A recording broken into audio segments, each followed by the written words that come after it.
Quer melhorar suas habilidades de produtor musical, beatmaker? Pega uma batida que você gosta e tenta reproduzir.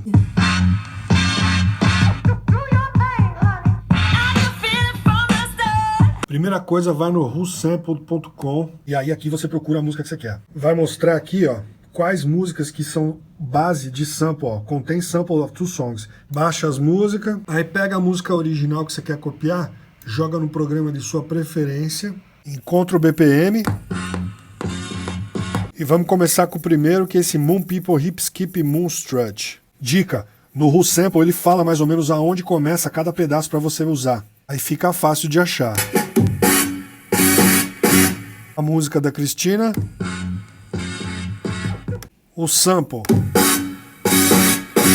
O sample tá meio tom acima, então tem que baixar, mas o BPM tá parecido. Então, como eu tô no live, eu vou usar o Warp, vou colocar isso aqui para Complex e vou baixar meio tom aqui.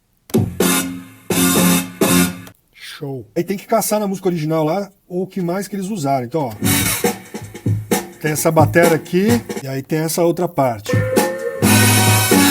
Seleciona só o pedacinho que você quer, copia. Agora com os samples encontrados fica fácil, é editar usando sempre a música da Cristina como referência. Para ficar mais fácil de organizar a sessão, eu deixei os samples de metais nesse canal de cima e embaixo eu coloquei bumbos e caixas separados. Vou tocar para vocês como é que tá.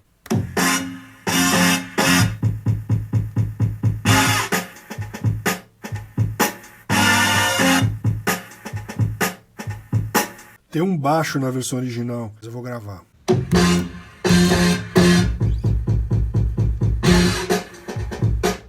Dá uma editada no baixo para ficar mais supimpa. Bom, grande parte da batida vem desse sample aqui, mas nesse The Cissy Stang a gente tem aquela frase.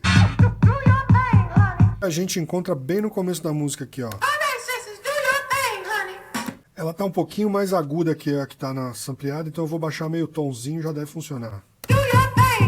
E aí tem um scratchzinho antes dela acontecer, mas eu peguei aqui e fiz uma gambiarrinha. A parada toda fica assim.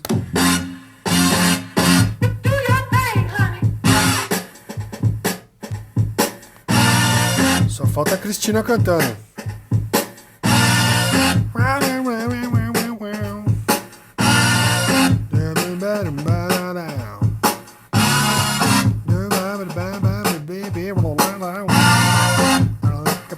Tá virado. Tugum, tudum, tum, tum.